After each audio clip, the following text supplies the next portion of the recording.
Bienvenidos a un nuevo capítulo de Agenda Verde. Hoy trataremos conceptos como justicia ambiental, antropoceno, bioética, recursos naturales y un buen vivir. Para ello, nuestros compañeros de la clase de problemas medioambientales responderán 3 preguntas. ¿Cómo la bioética y la justicia ambiental pueden ayudar a mitigar los impactos del desarrollo convencional? Ahora, para poder dar respuesta a esta cuestión, es importante partir sobre cuáles serían los impactos negativos del desarrollo convencional. Para hacer esto, hay 2 nociones fundamentales que hay que tener en cuenta. La primera es la de desarrollo, como un concepto económico que se enfoca en el crecimiento económico material de las naciones, y la segunda es como discurso en el cual se construye la noción del tercer mundo. Ahora, si abordamos la segunda de primera manera, hay autores como Arturo Escobar que hacen un análisis discursivo y pueden rastrear el nacimiento del tercer mundo al discurso de los 4 puntos de Harry S. Truman. En este discurso, Truman menciona que la pobreza en lugares como Latinoamérica tiene que ser erradicada con ayuda de Estados Unidos para evitar que llegue a este país y se convierta en una amenaza de seguridad nacional. En ese sentido, la cooperación para el desarrollo nace como una manera de mitigar las posibles amenazas a futuro. Y esto va a ser algo que va a permitir que se implementen modelos unificados que funcionaron en el centro, en la periferia. ¿Qué significa esto? Ahora desde el punto de vista económico, que se va a buscar una industrialización que haga más eficientes los procesos y que cree más valor agregado, sin considerar que la toma de materias primas es uno de los elementos fundamentales para que el centro pueda producir productos con valor agregado. De esta manera, cuando se viene a implementar nuevas tecnologías en el tercer mundo, va a ser para hacer más eficientes los procesos de extracción que pueden proveer esas materias primas, pero no se enfocan tanto en generar productos con valor agregado que se puedan vender y generar más riqueza en estas naciones. Este punto fundamental va a generar no solo un impacto ambiental en las naciones de Latinoamérica, que tradicionalmente tienen mucha más riqueza y biodiversidad, sino que también generan procesos de exclusión social, en los cuales, como las tecnologías y la industria está enfocada sea en manos de extranjeros o en manos de élites nacionales muy pequeñas, se van a excluir a otras poblaciones, principalmente indígenas, afrodescendientes y otras minorías, que no van a percibir los recursos de este desarrollo y que se van a ver dejados de lado por parte de este modelo. En ese sentido, surgen diferentes nociones sobre cómo debería ser el desarrollo, un desarrollo inclusivo, un desarrollo respetuoso y más que todo un desarrollo sostenible en el tiempo. La bioética entra como un factor fundamental para avanzar estas nociones críticas que son mucho más plurales. El pluralismo va a ser lo que los autores identifican como el elemento fundamental para lograr que el desarrollo y los impactos del desarrollo se mitiguen mediante nuevas perspectivas sobre cómo las naciones pueden crecer. Esto significa que se busca integrar una gama amplia de nuevos enfoques para poder no solo ser naciones desarrolladas, sino que sean respetuosas con el medio ambiente y que sean inclusivas con otras comunidades. Uno de estos enfoques, por ejemplo, es el del buen vivir. Para desarrollar el impacto de la bioética y la bioética como concepto, la autora Sofía Vidal hace un análisis desde 3 factores determinantes. El primero es el avance de las tecnologías, el segundo es el avance de los derechos y el tercero es el discurso de los derechos humanos. Esta autora se va a enfocar en ver cuáles son los aportes que Latinoamérica y los diferentes movimientos dentro de la región han aportado a la bioética. En ese sentido, se han afectado estos 3 factores determinantes de la siguiente manera. En primer lugar, se nota que en la región el avance y la implementación de tecnologías no ha sido de manera equitativa. Es decir, donde hay este avance está en manos de unos pocos y el implementarlo va a generar un problema ético. Es decir, voy a implementar la tecnología de una manera desigual, pues no todo el mundo tiene acceso a la misma. El tercero, que va a ayudar a focalizar el resto, es el discurso de derechos humanos. La idea de la autora es que el discurso de derechos humanos está fundamentalmente focalizado en la responsabilidad del Estado de no solo garantizar los derechos humanos, sino evitar que se violen y promover su aplicación. En el siglo XXI y en parte del siglo XX, la particularidad de los países latinoamericanos es que la mayoría están saliendo de regímenes dictatoriales y entrando a democracias. Con unas democracias tan jóvenes, el desarrollo de los derechos, sea individuales, pero en especial colectivos, es mucho más novedoso. Todos estos factores determinantes nos van a llevar a definir a la bioética como la disciplina que se ocupa del análisis crítico de los problemas éticos de la vida y la salud humana. Esto es una cita directa de Vidal. Podemos entender entonces que la bioética va a ayudar a mitigar los impactos del desarrollo convencional, promoviendo prácticas mucho más sostenibles y que se enfoquen en el ser humano y en su bienestar, y no solo en la promoción y el incremento del desarrollo económico. Este es el factor fundamental que va a ayudar a que diferentes enfoques plurales se integren al desarrollo y este cambie para no solo ayudar al desarrollo económico, sino que integre las perspectivas y contextos de diferentes comunidades en la región y así sea mucho más responsable y ético con la sociedad.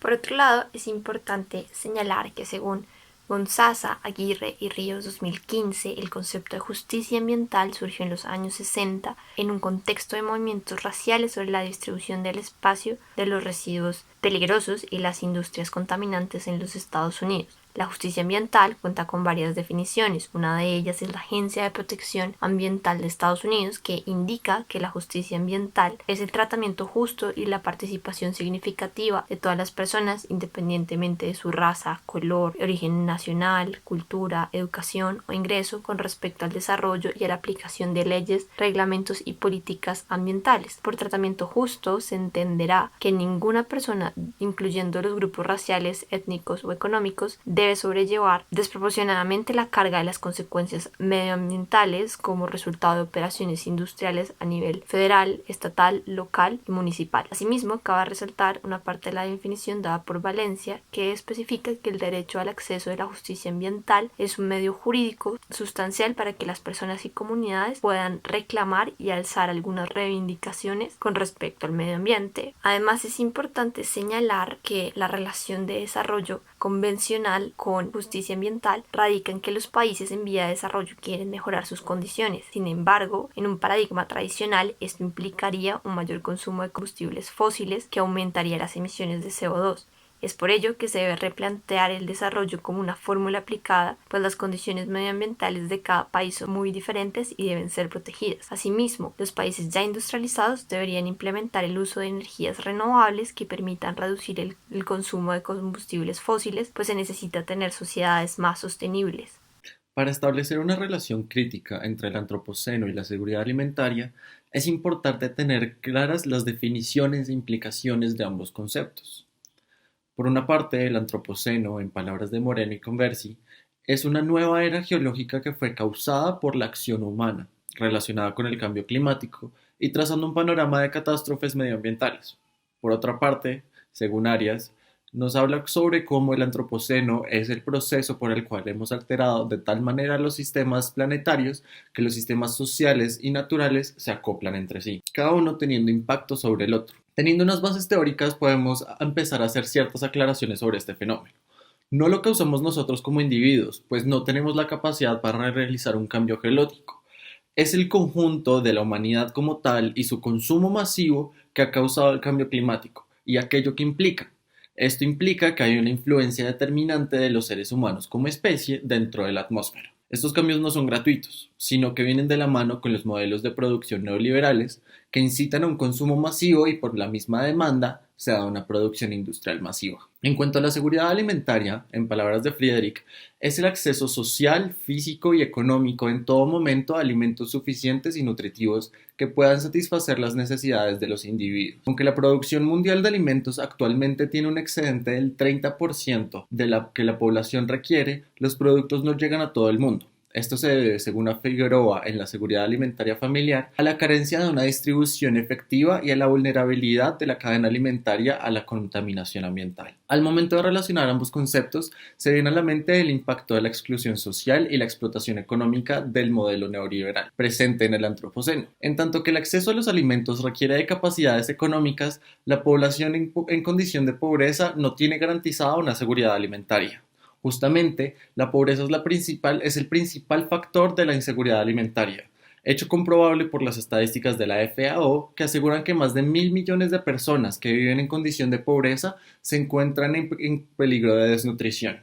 Entonces, el antropoceno desde la impulsión del consumo masivo y la limitación del acceso a la comida, ¿está condenando a las poblaciones vulnerables? En la realidad, la solución de la inseguridad alimentaria está ligada a las posibles soluciones del antropoceno. Se podrían generar políticas que impulsen el autocultivo para la sostenibilidad limpia de los núcleos familiares en condición de pobreza, generando una producción más limpia de los alimentos, a la vez que contribuyendo desde las unidades básicas para la satisfacción de sus necesidades. Por otra parte, para la población que no pudiese cultivar, se podría gestionar un incentivo de empleo para la industria que esté basada en las actividades de desarrollo sostenible. Y cuando nos preguntamos cómo establecer un análisis crítico-analítico entre las energías renovables y el concepto de buen vivir, primero tenemos que establecer ¿qué son estos dos conceptos? De manera que las energías renovables tenemos que entenderlas como aquellas que provienen de fuentes naturales con capacidad de restauración y que de entrada no se agotan, tales como la radiación del sol, el viento, el poder cinético de la marea, etc. Estas tienen una particularidad importante que hay que tener en cuenta, y es que son increíblemente menos contaminantes que las fuentes de energías tradicionales usadas, como por ejemplo los hidrocarburos, en tanto su proceso para generar energía, como los residuos tipo emisiones atmosféricas de gases de efecto invernadero producidos, son muchísimo menores. Eso por un lado. ¿Qué es entonces el buen vivir? Nosotros tenemos que entender el buen vivir como una postura filosófica, inclusive como una postura o una cosmovisión frente a cómo funciona la sociedad y cómo funciona el mundo. En ese sentido, según Alberto Acosta en el 2015, el buen vivir es una cultura de vida nacida de diversas comunidades que tienen en común la sumatoria de prácticas vivenciales de resistencia al colonialismo y a sus secuelas. Además, sus lógicas internas se oponen directamente a la concepción del desarrollo como una meta universal que se alcanza a través de procesos lineales de progreso que además son siempre productivistas y de acumulación de capital. En este sentido vemos que el buen vivir rescata y visibiliza los sueños y luchas de los pueblos marginados por el sistema capitalista y colonialista mundial. Entonces, al fin y al cabo, ¿qué conecta estos dos conceptos? En primer lugar, tenemos que entender que el contexto del buen vivir rompe directamente con la lógica antropocéntrica de la relación con la naturaleza. El buen vivir no pone al ser humano por encima de las otras especies, porque muchas de las culturas en donde se ha gestado este buen vivir usualmente tienen una relación con la naturaleza como iguales e incluso como inferiores, tales como las comunidades andinas y amazónicas. En este sentido, creemos que esta ruptura es importante porque el buen vivir pone en práctica de manera viva la bioética en el sentido en que la describe Alicardi en 2009, es decir, el rescate del valor de la naturaleza y su integración con la ética social, reconociendo una codependencia entre estas dos esferas, es decir, entre las sociedades, su bienestar y el medio ambiente. En este sentido, la bioética no considera que estas dos esferas están separadas e inclusive jerarquizadas, sino que son íntimamente codependientes. ¿Qué pasa? Que en este sentido el buen vivir supedita la economía a las necesidades socioambientales específicas de cada comunidad.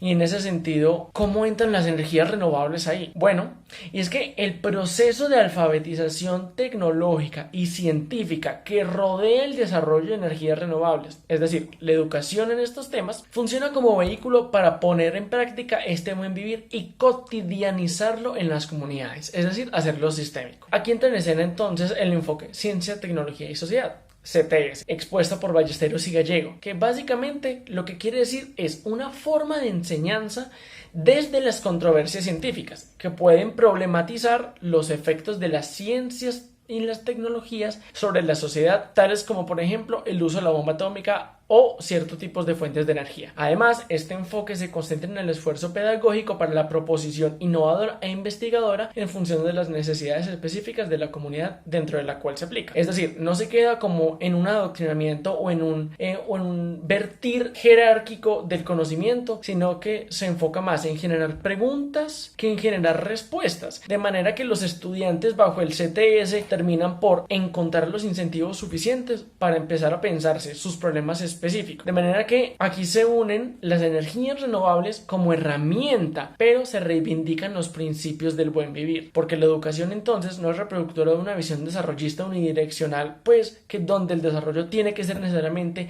acumular capital en un sistema, sino más bien que emancipa a estas comunidades desde la niñez, pues estas poblaciones están pensando en sus propios objetivos, sueños y luchas, de manera que utilizar las controversias científicas sobre energías renovables, para lo cual se tiene que alfabetizar científicamente estas poblaciones, los invita a pensar es en ellos mismos y en sus propias necesidades. Además, las energías renovables funcionan como una alternativa a los desarrollos tradicionalmente capitalistas, de manera que se le brinda herramientas útiles a las comunidades para garantizar un bienestar basado en la posición filosófica del buen vivir. Claro, esto invita precisamente a que una intervención estatal priorice la conservación del medio ambiente desde el consumo energético. ¿Por qué? Y es que, como muestran Carvalho y García en 2016, el consumo de energías renovables puede explicar el crecimiento y desarrollo económico, mientras que estos últimos no pueden explicar el aumento del consumo de energía renovable. Lo que al fin y al cabo lo que sugiere es que sin los incentivos estatales es imposible que el modelo económico se vuelva sostenible. Pero esto pasa es porque la producción de estas energías sigue siendo un territorio del saber, como diría de Sousa Santos, colonizado, por lo que no atiende a los recursos, potencialidades